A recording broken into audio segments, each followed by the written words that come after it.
Welcome to the Business Mechanics Show. This is your host, Vaughn Sigmund. Today, we're going to talk about the importance of employee ownership and all the ways you can break free from that term coming to you that is like poison to your ears called, "That's not my job." You ever hear that? Do any of your direct reports ever say, "Hey, you asked me to do something, that's not my job"? That mentality often finds its roots.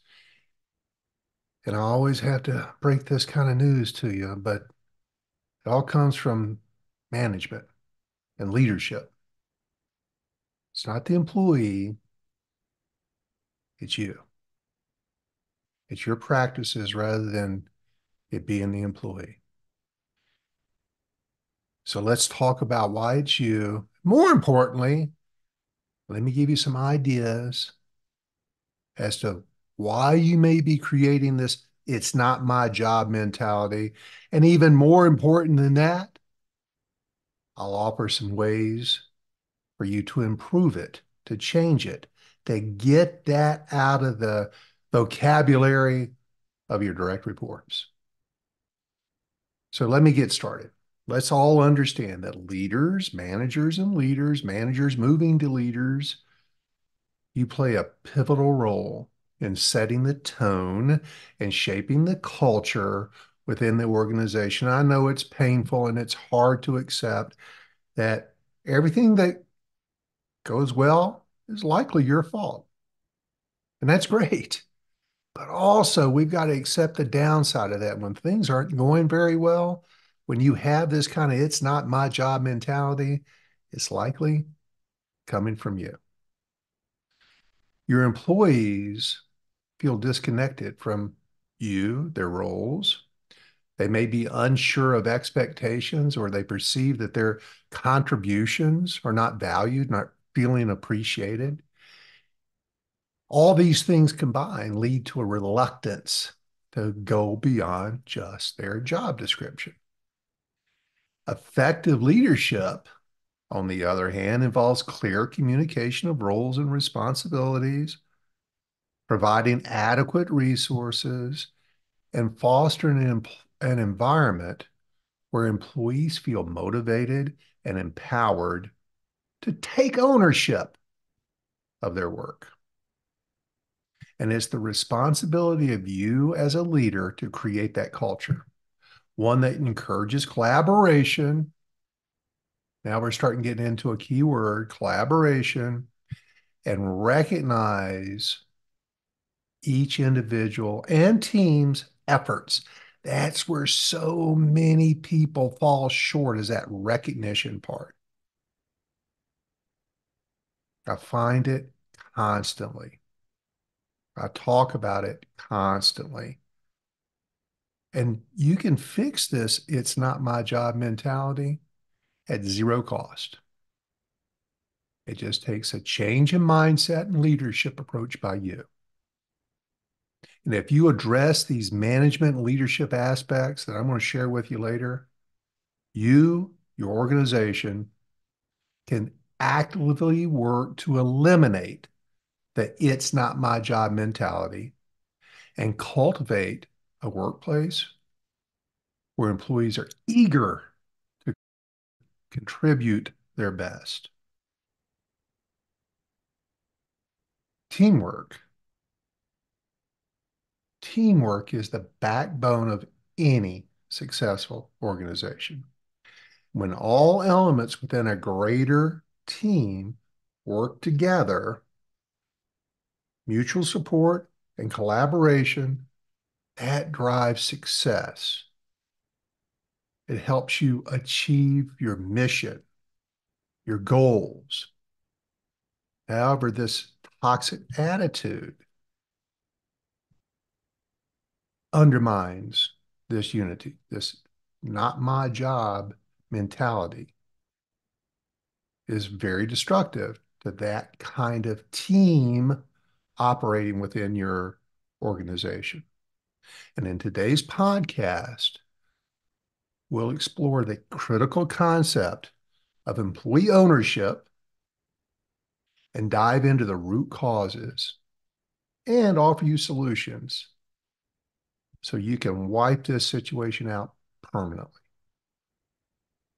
Now, some of this may be obvious, but I'm going to talk about the importance of employee ownership. And I've worked for companies that had this mentality, and I worked for companies who did not have this mentality. And I worked very hard as a leader within that organization to get there, and I almost always did. Because what I'm going to share with you are the things that I did in my leadership role, and I've seen other fantastic, successful leaders utilize the same approaches. And they're very simple, but it changes the game in a way that you just won't believe. But it's very simple. You've got to change to get them to change. And I'm going to tell you what you need to do differently. So let's talk about this concept of employee ownership, where individuals take personal responsibility for their roles, that they support their team members. They're very supportive and proud of the organization. They would recommend your company to anybody as a great place to go and work. And when you've got the culture where employees genuinely own their jobs, they constantly go above and beyond their job descriptions. They'll do just about anything to help out. They'll proactively contribute to the team's success.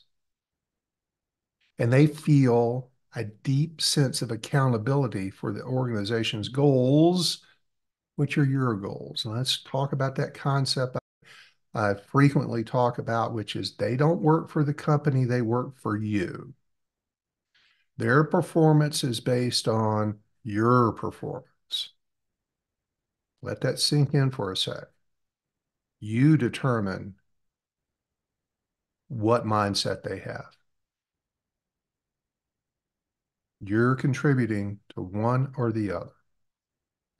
But let me tell you, I know you want your employees to own their jobs. And when you have that ownership, it's absolutely instrumental in fostering a culture of collaboration and achieving all of your goals. But what are you not doing, or what are you actively doing that you don't realize that you're doing that creates the not my job attitude, this roadblock to growth and complete success? I'm going to give you the ones that I find most common when we start digging into this situation. Lack of clarity. Employees often report to me as I start digging in. One of the things I often do when I'm working with a client is I'll start by talking with a lot of employees. And the fact that I'm a third party friendly guy, they don't see me as any kind of threat. They become very honest with me. They see me often as a place to vent and to share their frustrations. And this is one of the very common frustrations I come across, is a lack of clarity. See, they adopt this "it's not my job" mentality. They don't own their job when there is a misunderstanding or unclear set of rules or expectations and responsibilities. Their roles, their responsibilities, the goals are not clearly defined. And when there's any kind of ambiguity about who's responsible for what, employees are likely to disengage or refuse task. I'll let somebody else do it. It's somebody else's job. Because in this lack of clarity, constant clarity, this has got to be a mainstream, day in and day out, positive approach to how you're leading your team. Because with a lack of roles, responsibilities, clarity, missions, what you expect of them,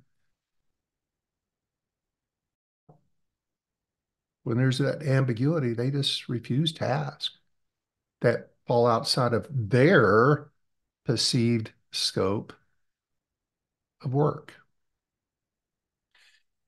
In Gallup's Q12, 12 questions to determine the level of employee engagement that they do for thousands and thousands of companies with millions and millions of employees. The very first question that, and they'll tell you the single most important question. They start with it because it's the foundation of engagement is at work, I know what's expected of me. And it sounds, duh. I tell people what to do, they go do it. If you've got the it's not my job mentality somewhere in your organization, may not be everywhere, maybe just a handful or a couple or even one employee, there's some lack of clarity generally in place. Also, second thing I find is they have a fear of overload. Some employees fear that taking on additional tasks or responsibilities will lead to unsustainable workloads. And this fear can cause them to reject requests for help, even if they have the capacity to assist. That's often coupled with a lack of clarity because what many managers do is they ask somebody else to do something. In the person, the direct report that they asked to take on additional role, they're thinking, I already work 40 hours a week.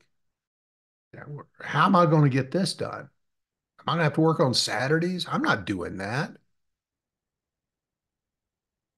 See, the lack of clarity coupled with this fear of overload is you're not clear with your expectations. I need you to do this because we're going to delay that, or don't worry about taking care of this. I need you to take care of that. That's those missing little steps in clarity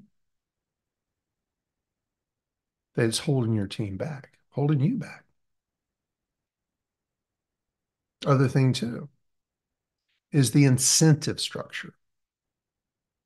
In many organizations, the incentive structure is misaligned with teamwork and collaboration. And if you've got any kind of bonus reward system where employees are primarily rewarded for individual achievements or very narrowly defined job tasks,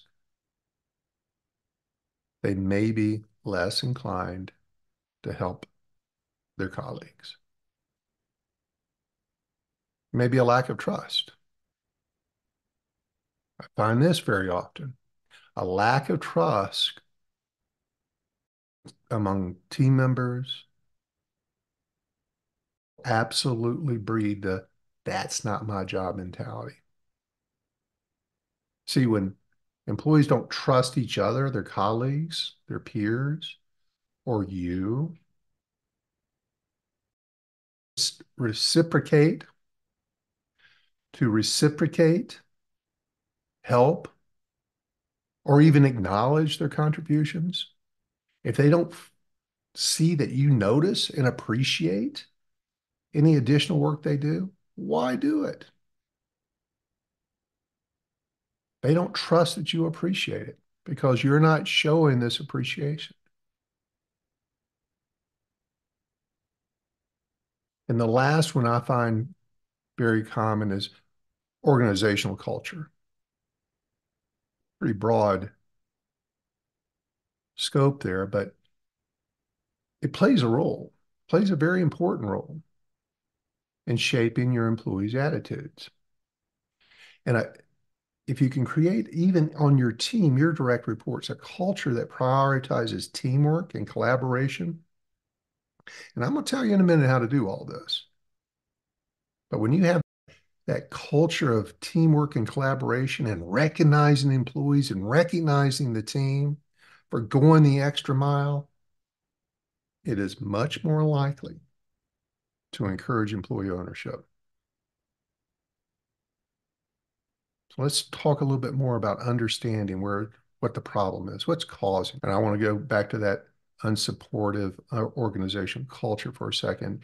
amongst their peers. If you got a problem employee on your team and you're not dealing with them, if you got somebody that does far less than anybody else on the team and you're living with it, you're not dealing with it, you're not changing it, you're not writing them up, you're not developing them, you're not setting expectations and having them achieve those expectations, or flat out getting rid of them, that's a lot of where this comes from, because your team members are waiting on you to do something about it.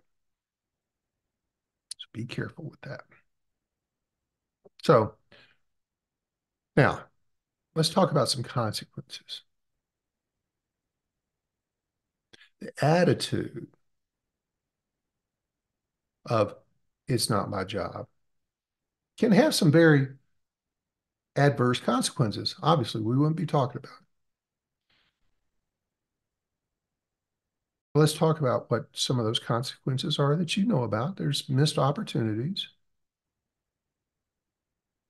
You're missing out not only on getting more things done, but you're missing out on innovation. You're missing out on problem solving.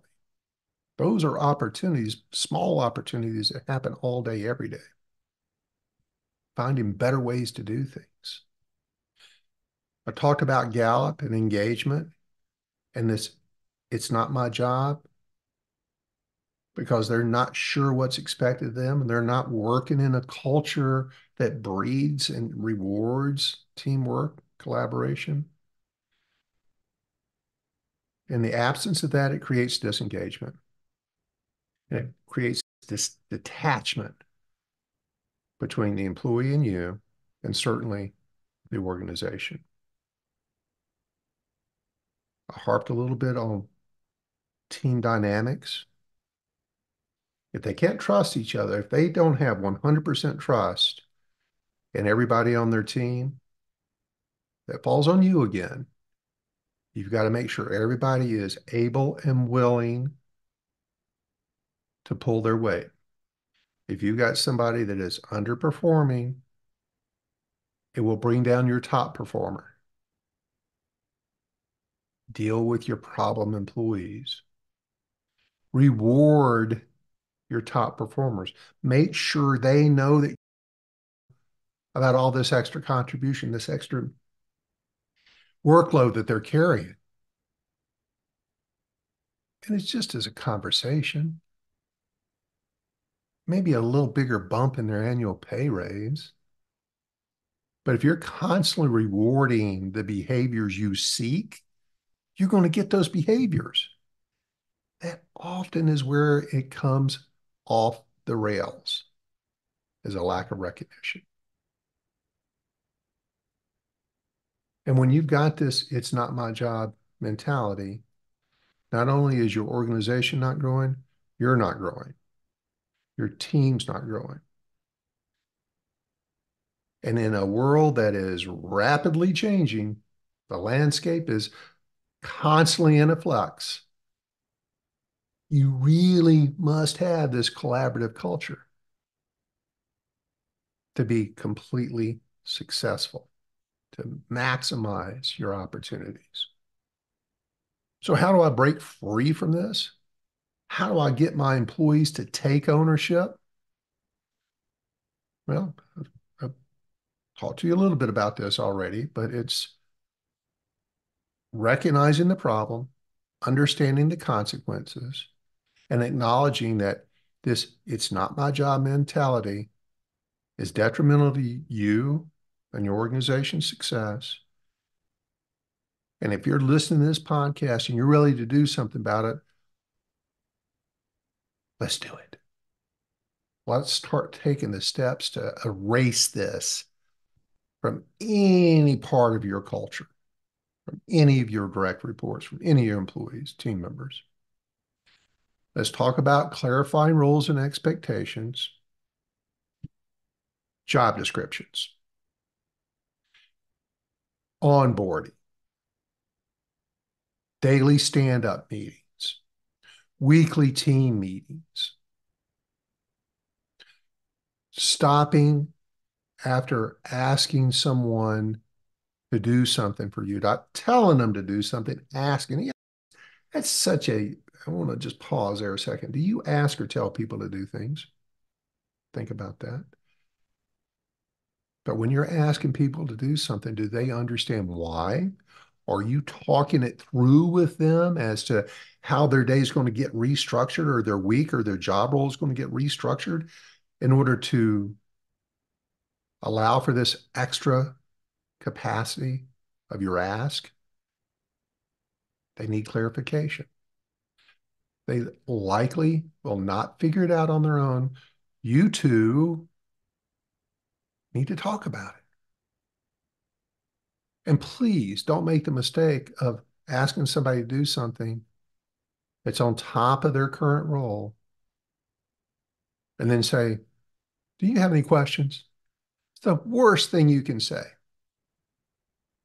because 90% of the time, the response they give you is no. But they got questions, they've got concerns, they've got doubts. And so this is where you need to collaborate and truly clarify your expectations and roles, what's expected of them. Talk it through. What are their concerns? Ask an open-ended questions. Work on their critical thinking skills. Work on your critical thinking skills. Who, what, where, when, how, when. Ask open-ended questions, and you're going to get a discussion going. You're going to get more honesty out of them. You're going to draw out their fears, their concerns, their questions. That's how you clarify roles. And here's my last hot tip. At the end of the conversation, towards the end of the conversation,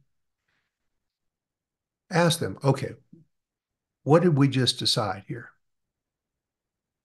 Have them repeat to you what you just agreed to so that you make sure 100% they repeat back to you exactly what in your mind is what you're expecting of them. Have them repeat it to you. What are we deciding on here? And I'll bet you the vast majority of the time, they're going to leave something out, if not half of it out, because they're processing information slower than you're giving it to them. And they're going to miss some things. Their mind's going to be wandering off to execution and thinking things and how am I going to handle this? They're thinking about their strategy to this. They may have shut down their listening. So this, please repeat to me what we agreed to today is essential for you to clarify roles and expectations. Get on the same page with them, or you're going to be disappointed. And your disappointment is their disappointment.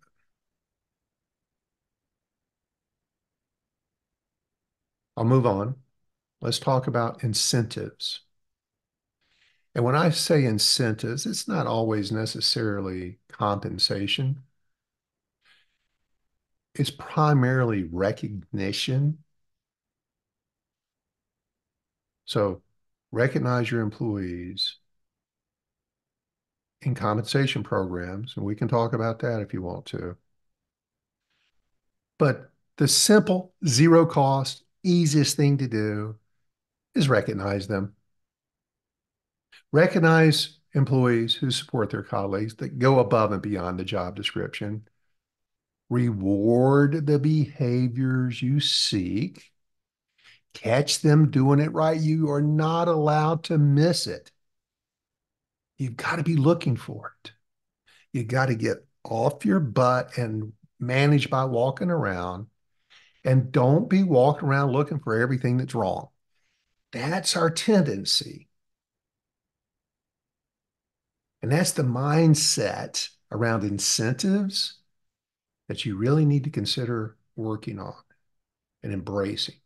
So let me spend more time catching people doing it right than constantly looking for what's wrong. Yes, you've got to point out when major mistakes are being made, but you've got to balance that. You actually have to overbalance that with more rewards than criticisms. Think about that. That is often the reason why your teams don't feel like it's their job. And then when you do that, you're fostering trust. Again, they work for you, not for the company. Their success is your success. You're only as good as they are. And if you want a collaborative, trusting team, invest in trust building initiatives. Open up your communication. Create some team building activities. Get to know them, understand their goals. What do they want out of life? Build solid professional, personal relationships.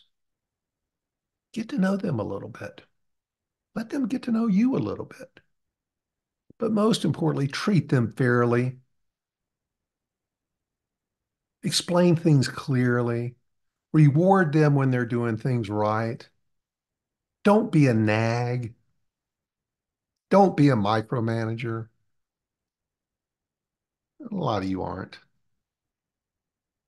but a lot of you can all work on catching them doing it right.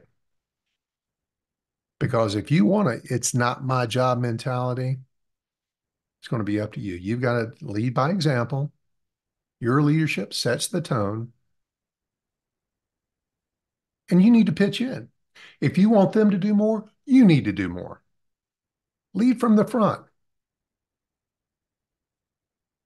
Leaders should actively participate in any cross-functional collaboration. You need to be in the middle of it.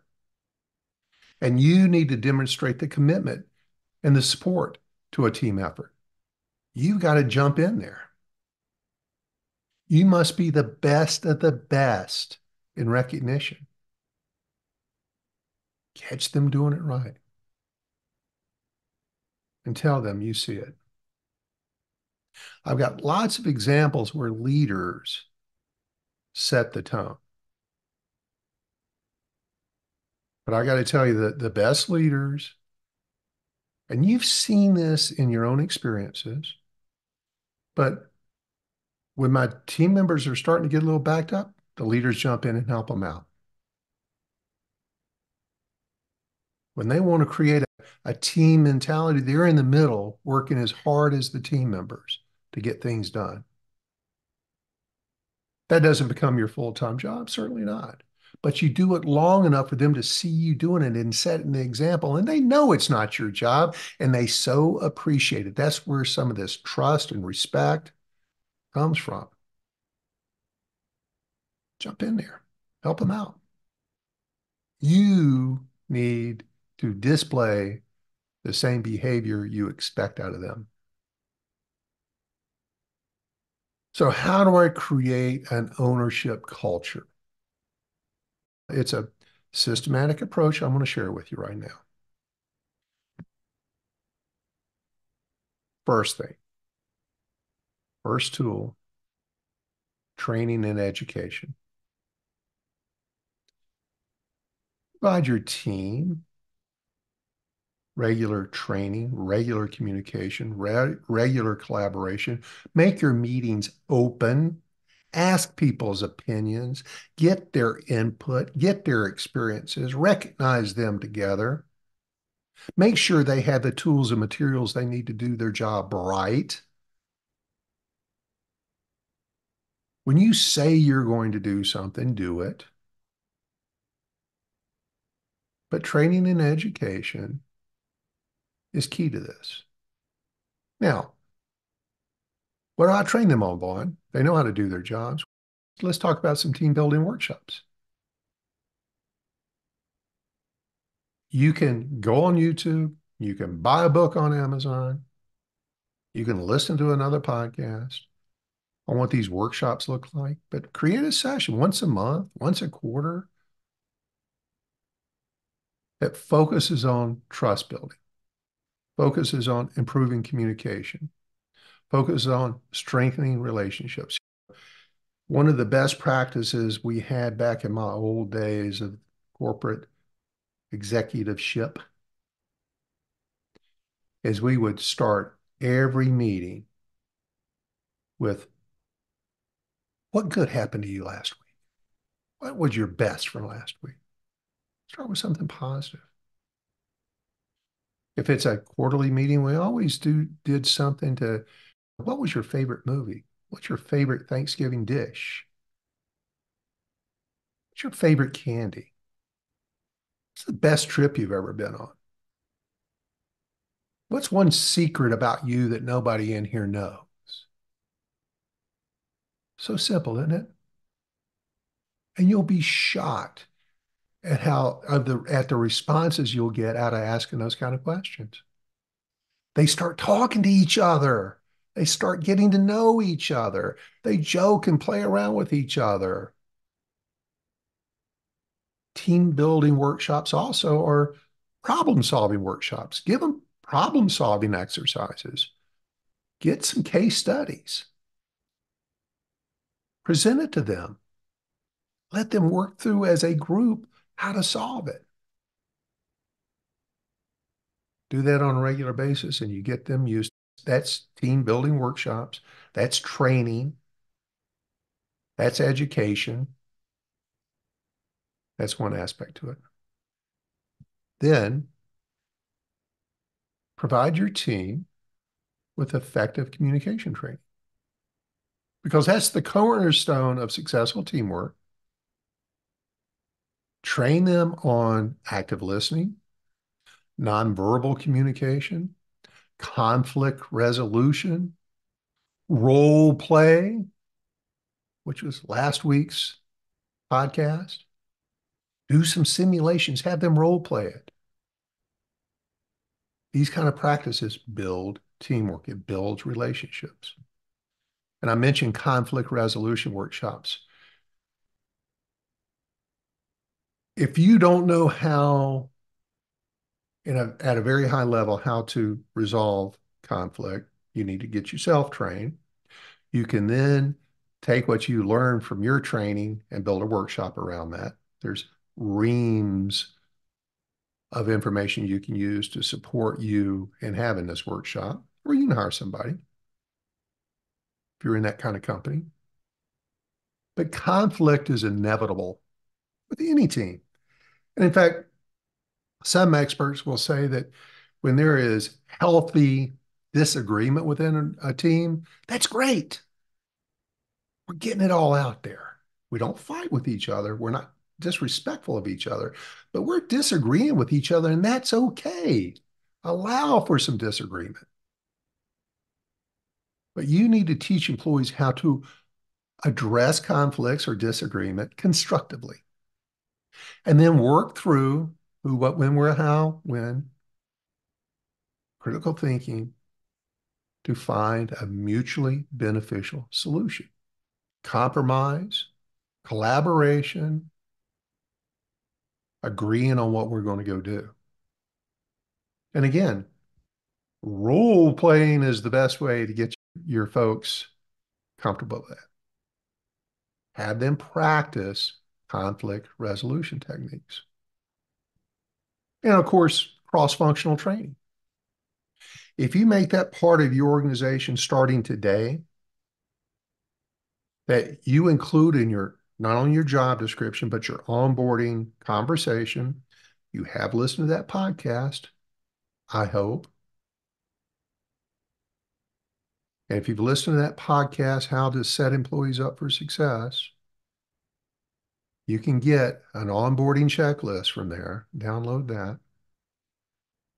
But you're going to have a conversation day one with your new employees, and you're going to talk about every job is everybody's job. And I'm going to be asking you to do things outside of your normal day-to-day duties from time to time. That's how we operate. Set the tone. Let your team know. Starting day, we're going to start working on cross-functional training. We're going to learn each other's jobs. So if somebody goes down, somebody else knows how to do the job. Work just doesn't stop. And just start it. Every journey begins with the first step.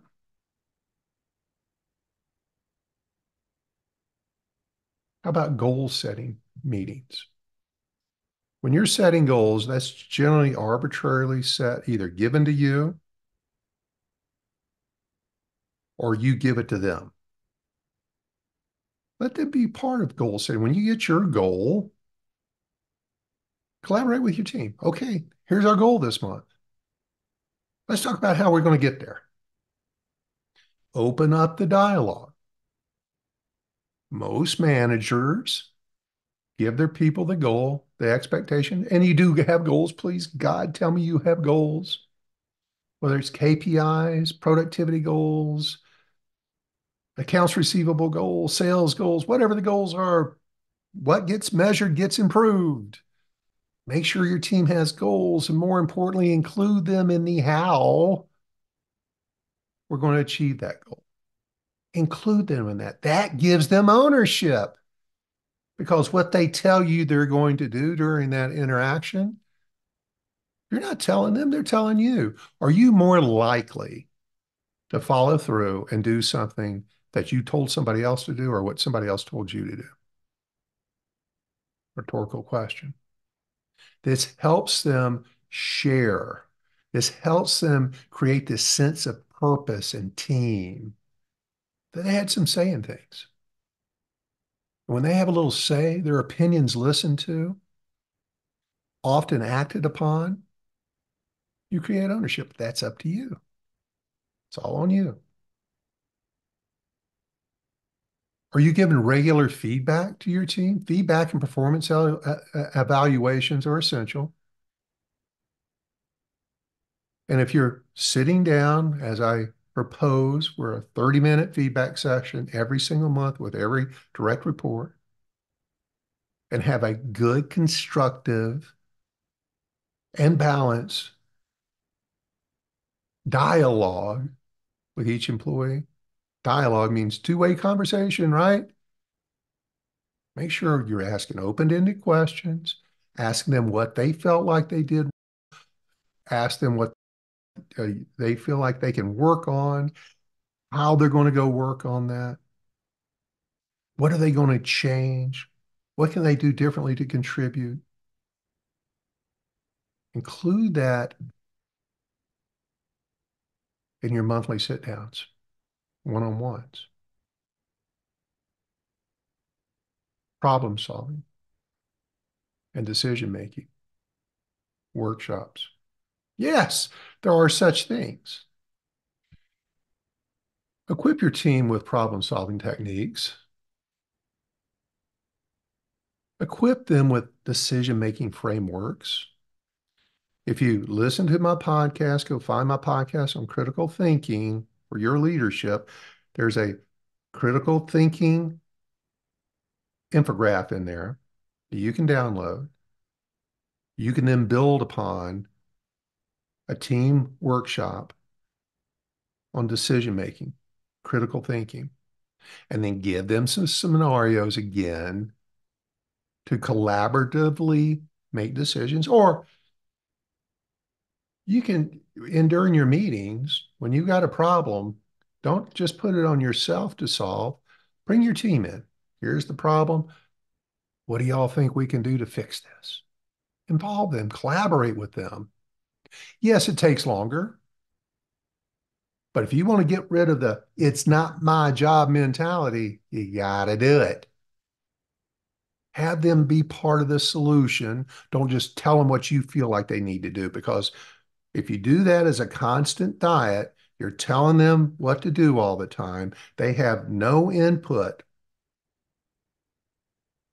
along the way. They're less likely to own their job. Include them in the decision making. And then as you think about these training sessions, I talk very broadly about them. You'll have to be creative of how you tailor these sessions to your specific needs, your goals, your team. It could be workshops, it could be TED Talks, it could be online courses, combination of all of those. It could be you leading it. You can hire somebody to come in and lead it. HR maybe can lead it. I don't know. There's a million ways, but think about it. These workshops are really important. And then continuous feedback. Establish a feedback loop where employees can express concerns, share ideas, provide input, and then act on their feedback. So as soon as I said continuous feedback, I bet many of you said, yeah, I gotta give them more feedback. No, have them give you feedback. Ah, that's how you create ownership. Allow for a culture where they're giving you, their boss, continuous feedback. Now, a lot of you are going to dismiss that out of the box because it's just going to turn into a bitch session. Would you not rather they be bitching to you than to each other? Shouldn't you know what they're complaining about? And if there's something you can do about it, do something about it. And if there's some reason why you can't do it, that you get down with them and help them understand why it is the way it is. But be concerned with their concerns. But if I don't know what their concerns are, how am I going to deal with that? You got to give your employees a platform to express concerns, share ideas. Many of them have a better way. I can tell you, Tom Folliard, CEO of CarMax, every time we did a town hall, stood in front of a 75, 100 employees. He was very brave. And he said, okay, what are we doing that's stupid? He asked every group of employees that. What are we doing that's stupid? And everybody would look away, look at their shoes and chuckle a little bit. I can't believe he just asked us that question. And he said, no, one of you did something today that every time you do it, say, why the hell do we do this? This is so stupid. I can't fix it unless you tell me about it. And he's a pretty funny guy. He's one of the funniest guys I ever knew. Very good, but very funny. Had a great sense of humor. Very often, I'd be standing next to him at these town halls. Someone would bring something up. You know, Tom, why do we do this? And he says, I don't know. Vaughn, why do we do this? He'd always turn it over to me. I'd have to answer the question, which was fun. But he also knew that when he drugged me into it, we were collaborating, and it was going to be up to me to deliver the solution or to deliver the next steps, to fix it. We came up with great ideas that way. We recognized a lot of things we were doing that were really stupid, but the only way we would have ever found out is if we ask. That's that continuous feedback. And you have to do it regularly, but you also have to follow through with it. Keep them informed, keep them in the loop, continuous feedback. And when you're doing that on a regular basis, man, do they value that. That will drive a very positive change in your team because now you're joining with them in committing to improvement. And not only does that improve engagement, it has a dramatic influence on ownership. You have to be brave to do it, but man, I think you want to do it. And then recognition. Talked about it. I'm going to talk about it again. Have a recognition program. This plays such a pivotal role, a real thought out, impactful, heartfelt recognition program. And that can span from just patting people on the back every now and then said, my God, I'm so glad you're on my team. So you're doing such a great job, to employee of the month. It could be very formal, it could be very informal. But especially when you've got somebody that's going to be above and beyond their job description, you've got to recognize this. And when you have a good set, an effective set of employee recognition programs in place that not only boosts morale and job satisfaction, it creates ownership. And this recognition is going to work in a couple different ways. Could be individual recognition, could be team recognition. I talked about recognition a few podcasts back, but I'm going to tell you how committed I was as a leader to recognition. I got up every day for 8 years, early in the morning. I got the numbers. How did the stores do the day before? Who was the top salesperson? Who was the top this? Who was best at? I had a store of the day. I had a store of the week. I had a store of the month. I had a, anytime anybody had some significant milestone in their day, I recognized them. I wrote a recognition newsletter every friggin' day of the week, 7 days a week, 362 days a year. We were closed three, and I didn't miss a damn day. Not a day. I wrote it on my vacation. I wrote it when I was sick. I wrote it after I got out of surgery. I sometimes delegated it, but it went out every damn day. We recognized in my region people who went above and beyond or had some significant achievement. That's how committed I was. And I think it was essential to how well our team performed, way above the rest of the companies, month in and month out. 7 years straight, beat every other region in year-over-year sales improvement. 7 years straight was just one of the byproducts of my commitment to recognizing their hard work. So I'm going to give you a few ideas of recognition programs. There's the employee of the month, there's the employee of the quarter, there's the employee of the year. Use a nomination, a selection process. It can't be a popularity contest, but give them something tangible. Give them a certificate, create a plaque, have a trophy, special parking space, maybe a small monetary reward, but that's optional. But have the employee of the month.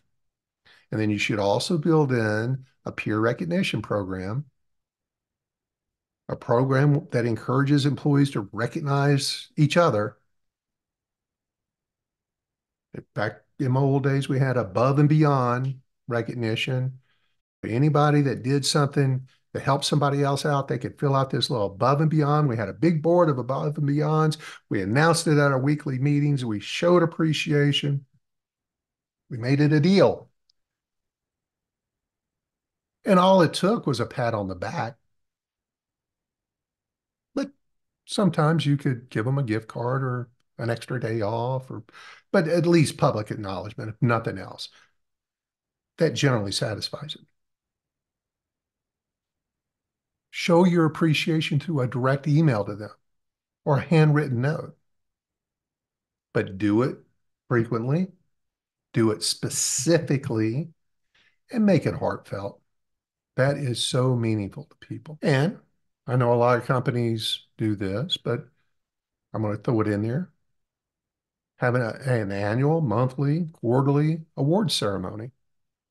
Have a monthly lunch where you recognize the employee of the month, give out some above and beyond gift cards, reward a team for some significant milestone. Always be looking for ways to pat them on the back,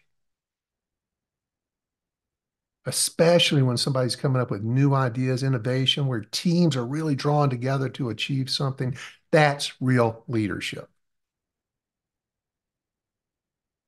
And of course, there's monetary bonuses and incentives. I'm not a huge fan of that, but you can, when there's some kind of reward tied to some measurable goal or achievement, it'd be bonuses, profit sharing, stock options, just a lunch. Buy them a pizza.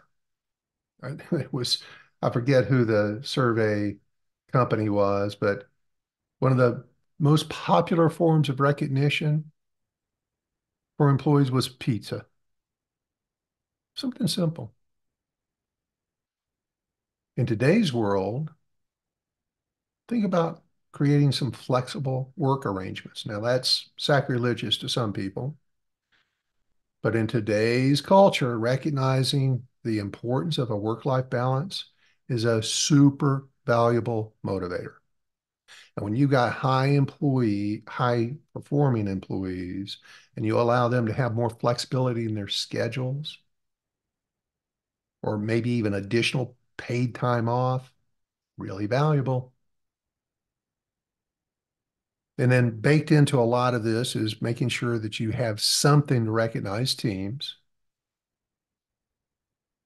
recognizing your entire teams, whether they completing projects, beating some KPIs, uh, doing some outings, charitable outings, fun building outings. And the last I'll talk about is what I call just surprise and delight moments. Be spontaneous with your recognition. Surprise employees with impromptu rewards, like office treats or donuts or lunch or shout outs.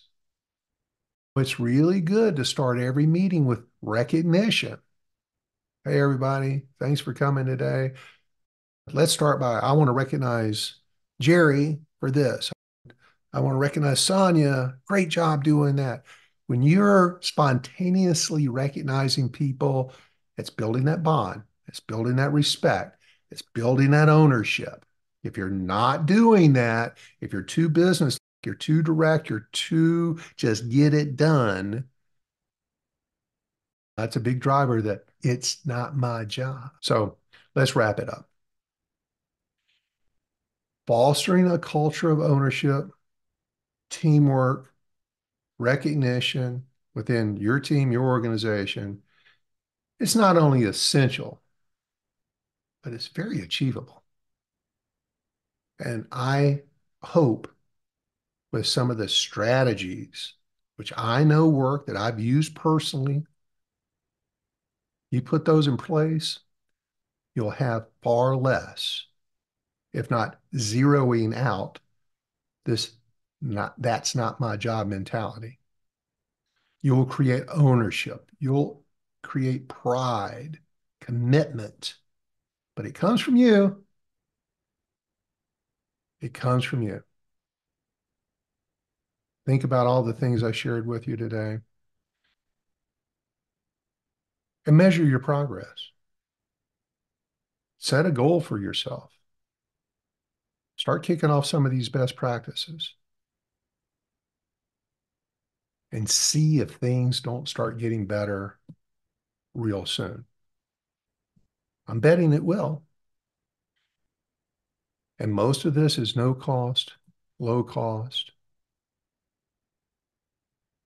and of little effort other than a change of how you operate.